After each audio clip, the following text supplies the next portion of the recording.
Hello. Today I want to touch on the beautiful topic of sound technology. Now, there's a lot that one can learn about this topic, so I'll do my best just to maybe give a little rundown of some areas of sound technology that I think are quite important as starting points as to what you want to look into. And I guess the first thing I want to talk about is, I guess I can only talk from my own personal experience with this regard, is I am yet to discover a ancient culture that did not incorporate some use of sound therapy within their culture. You know, it could be sometimes just for the purpose of the human, but not always. Sometimes it might be for the purpose of the supposed environment. So yeah, whether it be for that or the environment or some other purpose, I've found almost every single ancient culture that I've looked into, almost every modern culture has some use of sound therapy. Whether that is a conscious use, being in the modern culture, or not, I'm sure there's some question about that.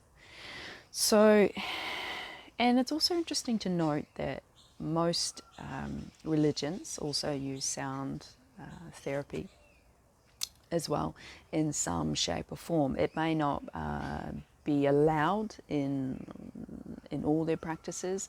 It may only be allowed for a select few or a select sort of category within that religion that can use that sound therapy in a particular way. And I guess the reason behind, sometimes they will limit the use of the sound therapy to a very select few. Well, they have their own various reasons, and I don't feel it's very important that I go down into that kind of rabbit hole in regards to the reasons why. You know, and I'm not here to judge a religion as to why or why not they do things. They are just as they are, and one can observe and have a varied sort of perspective, I guess, on that. So moving on to some very sort of brief examples. So where I am right now, I'm in, I guess, the sacred country of Oamaru, Australia, and they use a instrument often referred to as yidaki, although it has many different words to describe it. I mean, there's at least 500 different languages here. And, you know, you think about North America, and they have the, I guess, reciprocal participation. Ancient Egypt, they had the sort of 7 vowels as sacred sounds, and none of their words actually would ever incorporate any of those vowels, you know, especially not in their written language. Ancient Greece, they often used a lot of mathematics in their sound, their use of sound. And you think of places like China and Tibet, you know, it's sort of the vocal chanting that they would often incorporate in various practices. And, you know, those are just some very small list of examples of use of sound therapy. And, you know, obviously I could go a lot more in depth in each of those. I don't feel it's important for me to do so in this vlog. Although if you do want to learn more, I'd highly recommend that you get in contact with, you know, those elders that are associated and that are incorporated in those, you know, ancient teachings, and see what it is that they can share with you if you want to learn more. Obviously the internet has an array of information, but of course the best source of the information is to come from, I guess, the word of the one that's experienced it, you know, through their culture, even if a lot of those sort of teachings have been, I guess, pushed out through various reasons. Don't need to go into that either. And one thing I do find quite interesting is you can find many resonance chambers actually throughout the world, and, you know, especially things like ancient stone sites, caves, religious structures. And when you look at those sort of, I guess, types of architecture, you start to realize there's actually a lot to be said about geometry and sound when creating these magical ancient architectures.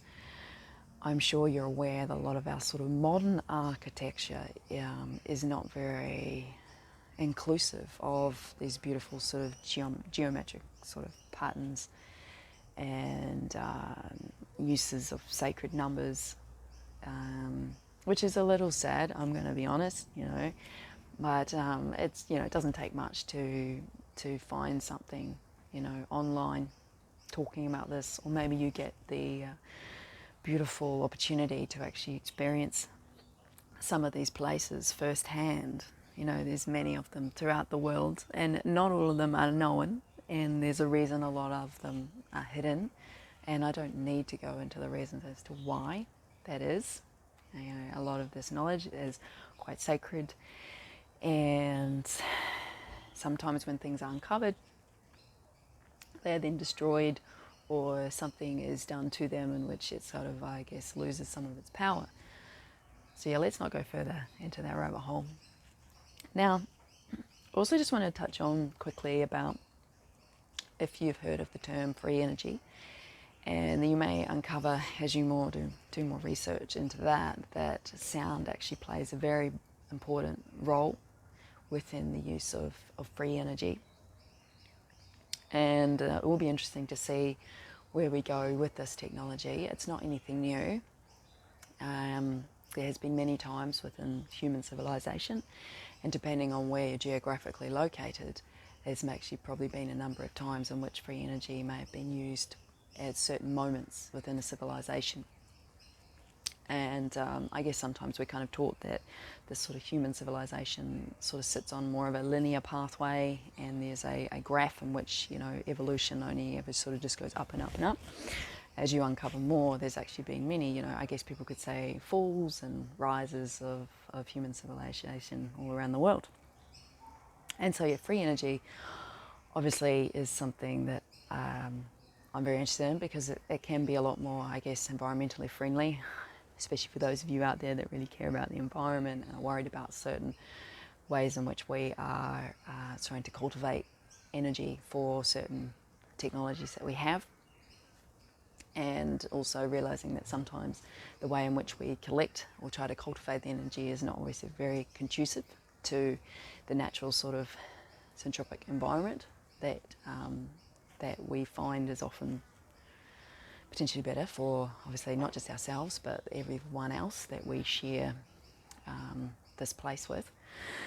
And another beautiful thing I want to touch on is the topic of cymatics. I've talked about cymatics before in another video, and I can leave a link in the description box down below talking a little bit more about cymatics.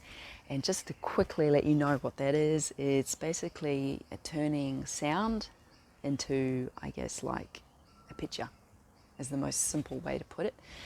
Sound can create very beautiful patterns depending on frequencies and notes and things that are played.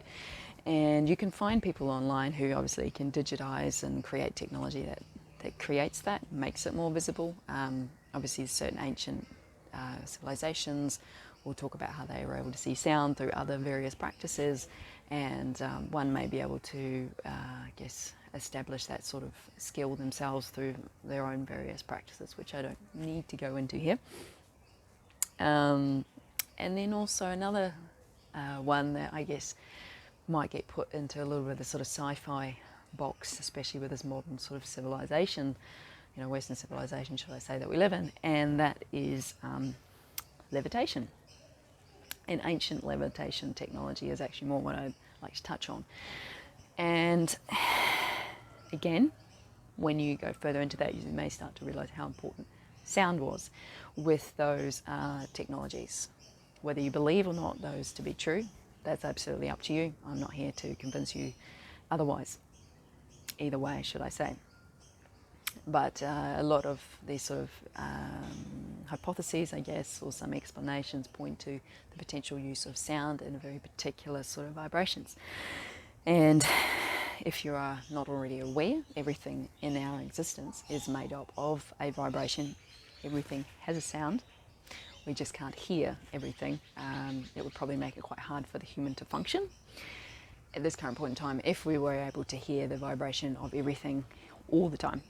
So one can harness the ability to hear something that they may not normally hear through various practices, but often that is also involving a very sort of direct energy focus than just wanting to hear everything that might be in the, I guess, physical geographical location of oneself. So yeah, sound creating movement is basically what I just wanted to say there with ancient sound technology, with I guess levitation, moving all sorts of objects, not necessarily heavy objects. I mean, levitation can be created with sound, with very small objects. You can find a lot of that sort of stuff already online, and that is obviously going to become more of a thing. And as people start to remember how to tap into that sort of technology, there's the ability to do a lot more with that. And everything is a tool, so you also got to remember that every sort of piece of supposed external technology in which we create can be used for various sort of ways. So some of these things might sound exciting and great and like, oh cool, like why can't we just use those things? One also has to sometimes remember that certain technologies are sort of only remembered at certain periods of time, because there's always a potential that they are not always used for good. So yeah, good thing to sort of just note and remember there. And yeah, I guess the main reason of me wanting to share about sound is actually through the use of healing therapies and health, wellness, wholesomeness, whatever you want to call it, coming back to center. You know, the mind, the body, the spirit, the emotion, and matter. You know, not just using sound therapy for ourselves, the human, but also being able to use it for animals, plants, other, I guess, living organisms that we share this place with. You know, that's coming back to a lot of those sort of ancient cultures. You know, they all use sound therapy for some purpose, whether it be just for them supposed selves or for something of a much bigger purpose than themselves. And so yes, this is my, I guess, vlog about sound technology. I hope I've helped remind you of a few different potentials that we can use with sound technology. And yes, I do a number of different things with sound. I also run a sound healing practitioner course with my partner, and I'll leave the link for that in the description box down below. And yeah, I also do sound baths, sound journeys as well. So if you'd like to experience some of that, you're also more than welcome to reach out and contact me with that. That's on my Oneness Being website, also on various other social media platforms with that one as well. And yeah, I'm sure I could share a lot more. We'll leave that for another time, and I will see you soon.